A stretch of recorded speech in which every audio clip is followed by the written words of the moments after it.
Good day, children. Today we move on to the sixth lesson from the textbook Footprints Without Feet. The lesson is titled The Making of a Scientist by Robert W. Peterson. Robert W. Peterson was an American newspaper writer who later became a freelance author of magazine articles and books, especially on the topics of sports and scouting. So, in this lesson, we can see a lot of reference to Scout and on Scout Association or on sports. Now, he gives references to that when he associates with the life of the scientist Richard Ebright. Now, this lesson, as the title suggests, it is all about how a scientist was formed or how Richard Ebright turned into a scientist. Richard Ebright has received the Searle Scholar Award and Shering Plough Award for Biochemistry and Molecular Biology. It was his fascination for butterflies that opened the world of science to him. Now we'll find out about Richard Ebright and how he became a scientist. At the age of 22, a former Scout of the Year excited the scientific world with a new theory on how cells work. Richard H. Ebright and his college roommate explained the theory in an article in the Proceedings of the National Academy of Science. It was the first time this important scientific journal had ever published the work of college students. In sports, that would be like making the big leagues at the age of 15 and hitting a home run your first time at bat. For Richard Ebright, it was a first in a long string of achievements in science and other fields, and it all started with butterflies. So, Richard Ebright, at the age of 22, he was a former Scout of the Year. Former is someone who was previously a part of something. Okay, Scout is somebody who's part of a Scout association or a similar organization. Here you have the NSS, NCC cadet. You have a lot of you have the National Service Scheme. So when you're part of that, you get to be a cadet. I think under the NSS you have the NCC, and if you're part of that, then you get to be a cadet and you get trained for that.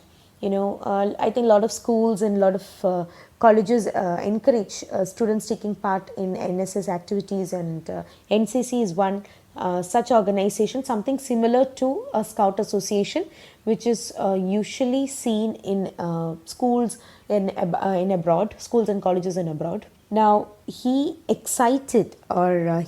along with his roommate, he surprised. Here, excited means he surprised the world at a very young age when they explained the theory on how cells work. Okay, the human cells work, theory on how cells work in a paper published in the Proceedings of National Academy of Science. Now, proceedings means it is a published report of a set of meetings or conferences. Okay, here's proceedings basically mean it is a published report of a set of meetings or conferences, and it was by the National Academy of Science. And this valuable magazine had published the work of college students for the first time. Okay, it was the first time that they had published the work of college students. Okay, and a journal is nothing but a newspaper or a magazine that deals with a particular subject. It is mostly subject related. That is a journal. It can be a newspaper, it can be a magazine.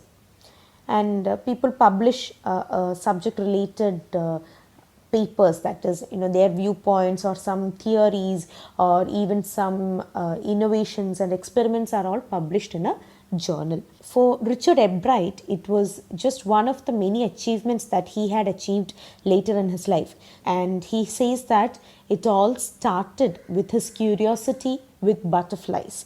Okay, it was his curiosity with butterflies which started all his path towards science. An only child, Ebright grew up north of Reading, Pennsylvania.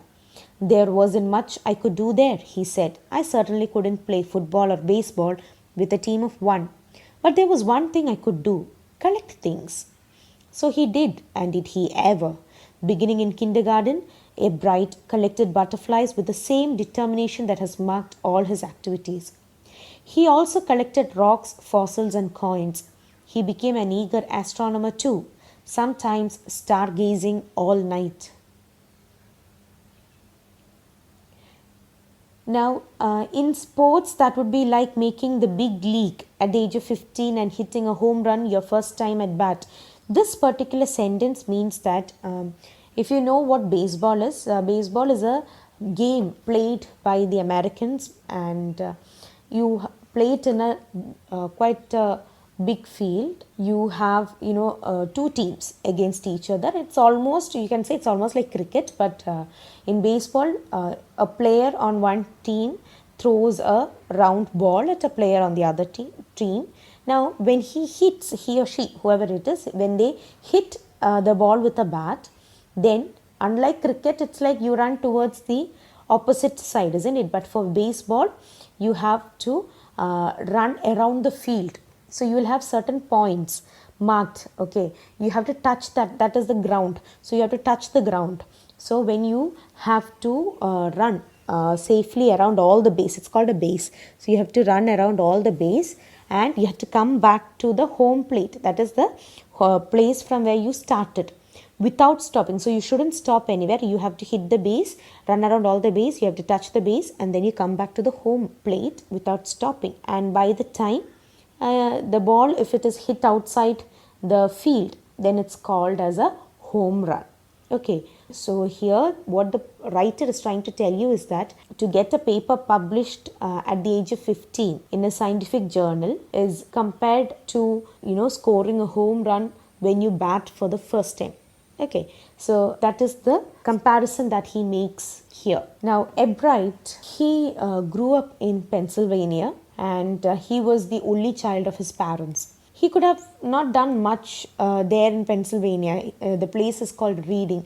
So he couldn't do much there, as very less people lived there. And he says that the only thing he could do alone was to collect things, because he didn't have any friends over there with whom he could play football or baseball. So being all alone, what he did was he started collecting things. And right from kindergarten, he started collecting a lot of things. So he started collecting things like butterflies, rocks, fossils, coins, and he also used to stare at stars. And sometimes the whole night, the only thing he was interested was in studying astronomy. Okay, so when we are young, you have a lot of dreams. You might say in your first standard, you might say that you want to be a doctor. By the time you reach 5th standard, you might say that no, I want to be an engineer. Then by the time you are in 10th, you might say that no, I want to be an accountant or a chartered accountant, or your area of interest changes. So here, as a small boy, when he used to gaze at the night and stare at the stars and learn about the stars, he thought he had an interest in studying astronomy. From the first, he had a driving curiosity along with a bright mind. He also had a mother who encouraged his interest in learning.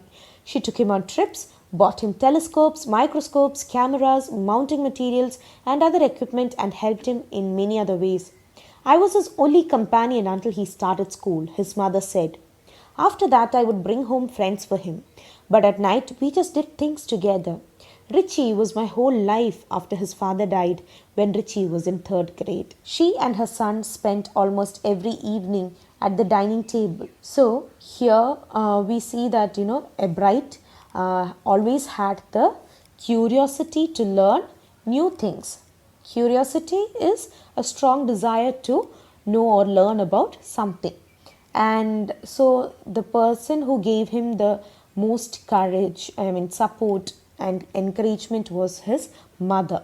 Now she used to take him on learning trips. She got him telescopes and all the other instruments, that is telescopes, microscopes, cameras, mounting materials, and every other equipment which helped him in all the ways that he wanted to learn new things.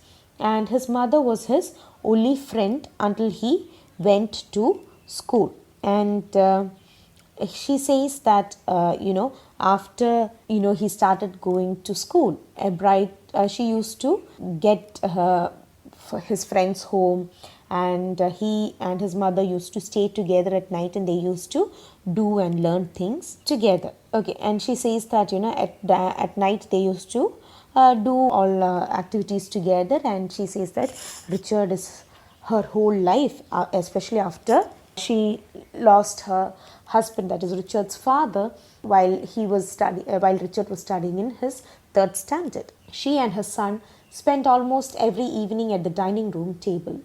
If he didn't have things to do, I found work for him. Not physical work, but learning things. His mother said. He liked it. He wanted to learn. And learn he did. He earned top grades in school. On everyday things, he was just like every other kid, his mother said. By the time he was in the second grade, Ebright had collected all 25 species of butterflies found around his hometown. So we see that Ebright and his mother, they spent most of the evenings together, and if Ebright did not have anything to do, then his mother would always find some task for learning. And he used to like learning work that his mother used to give him, as that was what he wanted to do. He wanted to learn more about more and more new things. And he was a bright student, and he also was regular in his daily task. So by the time he was in second grade or second standard, what happened was he had collected 25 species of butterflies that were found in his neighborhood. And if you see on page number 33, there is a box given with the species and subspecies of butterflies collected in 6 weeks in Reading, Pennsylvania. So those are the various butterflies that Richard Ebright had collected. That probably would have been the end of my butterfly collecting, he said. But then my mother got me a children's book called The Travels of Monarch X. That book, which told how monarch butterflies migrate to Central America, opened the world of science to the eager young collector. So he thought that, after he had collected all the 25 species that is found in his neighborhood, that would have been the end of his butterfly collection. But his mother had got him a book titled The Travels of Monarch X. It was a children's book titled The Travels of Monarch X. And this book told how the monarch butterflies migrated to Central America. And this became a turning point for Ebright as it turned his curiosity towards science. At the end of the book, readers were invited to help study butterfly migrations. They were asked to tag butterflies for research by Dr. Frederick A. Urquhart of the University of Toronto, Canada.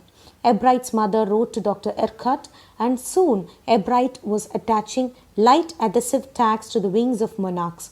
Anyone who found a tagged butterfly was asked to send the tag to Dr. Urquhart. The butterfly collecting season around Reading lasts 6 weeks in late summer. If you're going to chase them one by one, you won't catch very many. So the next step for Ebright was to raise a flock of butterflies. He would catch a female monarch, take her eggs and raise them in his basement through their life cycle, from egg to caterpillar to pupa to adult butterfly. Then he would tag the butterfly's wings and let them go. For several years, his basement was home to thousands of monarchs in different stages of development. So here we see that, by the end of the children's book that Ebright's mother had got him, the readers of the book were invited to help the author study butterfly migrations. And so they were asked to tag these butterflies by a scientist named Dr. Frederick A. Urquhart, who belonged to the University of Toronto in Canada. Now, Richard's mother, Ebright's mother, wrote to the doctor, and soon Ebright was attaching adhesive tags to the wings of butterfly. Adhesive is something that is sticky. Okay, so sticky tags were stuck to the wings of butterflies, and anybody who found a butterfly with a tag was asked to send these tags to Dr. Urquhart. So the butterfly collecting season lasted for around 6 weeks. And then Ebright understood that if he kept on collecting butterflies one by one, he would not be able to collect many. So what he did was, the next step he took was he decided to raise a flock of butterflies. Okay, in his basement of his house, he decided to raise a flock of butterflies. And so what he used to do was, he used to catch a female butterfly and he would collect its eggs, and he would raise them in his basement through the whole life cycle, or the proper life cycle of the butterfly. So then he used to tag the wings of the butterflies and then he would release them. Okay, there were thousands of monarchs growing in his basement, and they all growing in different stages, life stages, for so many years. Okay, so eventually I began to lose interest in tagging butterflies. It's tedious and there's not much feedback, Ebright said. In all the time I did it, he laughed.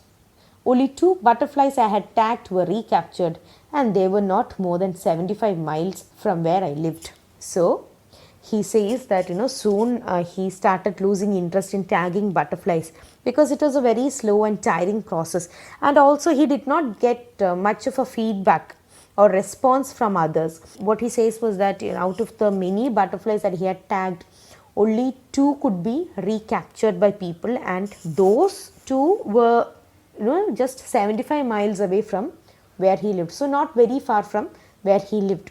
Okay, within that distance they were able to recapture the butterflies. The other butterflies, you don't know where it has gone. Okay, so we'll stop with this for part 1. We'll continue in the next video. Thank you, children.